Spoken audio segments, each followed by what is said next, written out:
മകരക്കൂറിൽ ജനിച്ചവരുടെ, അതായത് 1201 ആണ്ടിലെ ചിങ്ങമാസത്തെ ജ്യോതിഷ ഫലങ്ങളാണ് ഞാനിവിടെ പ്രവചിക്കുന്നത്.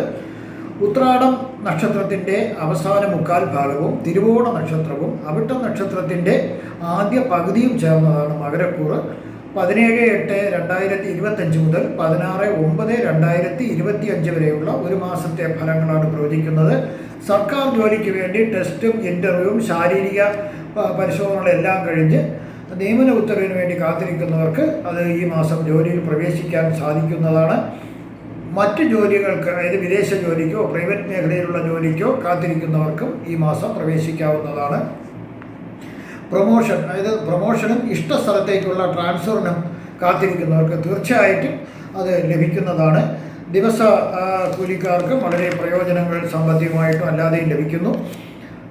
ശത്രുക്കളിൽ നിന്നുള്ള ഉപദ്രവങ്ങൾ നമുക്ക് ഉണ്ടാകാതെ കഴിഞ്ഞുകൂടുവാൻ സാധിക്കുന്നു. എങ്കിലും സംവാദങ്ങൾ നടക്കും, തർക്കങ്ങളൊന്നും ഉണ്ടാകാതെ സൂക്ഷിക്കണം. അത് അല്ലെങ്കിൽ മറ്റുള്ളവരുമായിട്ട് വഴക്കിനുള്ള സാധ്യത കാണുന്നു. കാര്യങ്ങൾ നടന്നു കിട്ടിയാൽ, അതായത് എന്തെങ്കിലും കാര്യങ്ങൾ നടന്നു കിട്ടാൻ വേണ്ടി ചില താമസങ്ങൾ ഉണ്ടാവാനുള്ള സാധ്യതയുണ്ട്. അതിനാൽ ഏതു കാര്യത്തിന് ഇറങ്ങിത്തിരിച്ചാലും വിഘ്ന വിനാശകനായ ഭഗവാൻ ഗണപതി ഭഗവാനെ ശരണം പ്രാപിച്ചിട്ട് വേണം പോകാൻ. അപ്പോൾ കാര്യങ്ങൾക്കൊന്നും തടസ്സമില്ലാതെ ഭഗവാൻ നടത്തിത്തരും. എല്ലാം ഉണ്ടായാലും ചില സമയങ്ങളിൽ അനുഭവ യോഗ്യതയില്ല എന്നുള്ള ഒരു സ്ഥിതി വരാനുള്ള സാധ്യതയുണ്ട്. ചില അസുഖങ്ങൾ ഉണ്ടായേക്കാം.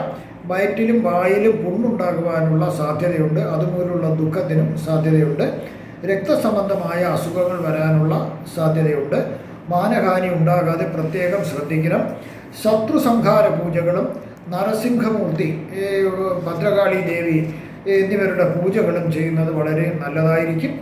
അത് കഴിയുമെങ്കിൽ ഈ ക്ഷേത്രങ്ങളിലൊക്കെ പോയി ചെറിയ രീതിയിലുള്ള നിങ്ങളാൽ കഴിയുന്ന രീതിയിലുള്ള പൂജകൾ ചെയ്യുന്നത് വളരെ നല്ലതാകുന്നു. അതായത് ശത്രുദോഷം മാറാനായിട്ട് ഭഗവതി, മാരിയമ്മൻ, ഭദ്രകാളി, മുരുകൻ എന്നിവർക്ക് യഥാവിധി പൂജകൾ നടത്തുന്നത് നല്ലതാകുന്നു. രക്തപുഷ്പാഞ്ജലി, ശത്രുദോഷ പുഷ്പാഞ്ജലി, രുദ്രസൂക്ത പുഷ്പാഞ്ജലി എന്നിവയും നടത്തുന്നത് വളരെ മനസ്സറിഞ്ഞ് നടത്തുന്നത് നല്ലതായിരിക്കും. ദോഷങ്ങളൊക്കെ മാറിക്കിട്ടും. ദശാസന്ധിയും അപകാര ദശയും കൂടി പരിശോധിച്ചാൽ മാത്രമേ കൃത്യമായ ഫലങ്ങൾ പ്രവചിക്കുവാൻ സാധിക്കൂ. ഒരു വ്യക്തിക്കോ കുടുംബത്തിലെ മറ്റംഗങ്ങൾക്കോ നല്ല ഗ്രഹങ്ങളുടെ ദശാസന്ധിയാണ് നടക്കുന്നതെങ്കിൽ തീർച്ചയായിട്ടും നല്ല ഫലങ്ങൾ വളരെയേറെ ലഭിക്കുന്നതാണ്. പ്രതീക്ഷിച്ചതിന് കൂടുതൽ നല്ല ഫലങ്ങൾ ലഭിക്കും. എന്നാൽ നേരെ മറിച്ച് മോശഗ്രഹങ്ങളുടെ ഒരു ദശാസന്ധികളാണ് നടക്കുന്നതെങ്കിൽ മോശഫലങ്ങളായിരിക്കും ലഭിക്കുക. ഏതായിരുന്നാലും ഒരു ജ്യോതിഷനെ കണ്ട് നിങ്ങളുടെ ജാതകം പരിശോധിക്കുന്നത് വളരെ നല്ലതായിരിക്കും. അദ്ദേഹത്തിൻ്റെ അഭിപ്രായപ്രകാരം നിങ്ങളാൽ കഴിയുന്ന പൂജകൾ ആവശ്യമുണ്ടെങ്കിൽ അത് ചെയ്യുന്നതും വളരെ നല്ലതായിരിക്കും. നിങ്ങൾക്ക് ജ്യോതിഷപരമായോ പൂജാപരമായോ വാസ്തുപരമായോ മുഹൂർത്തപരമായോ ഉള്ള സംശയങ്ങൾക്ക് എൻ്റെ ഫോണിലോ വാട്സപ്പിലോ ബന്ധപ്പെടുക.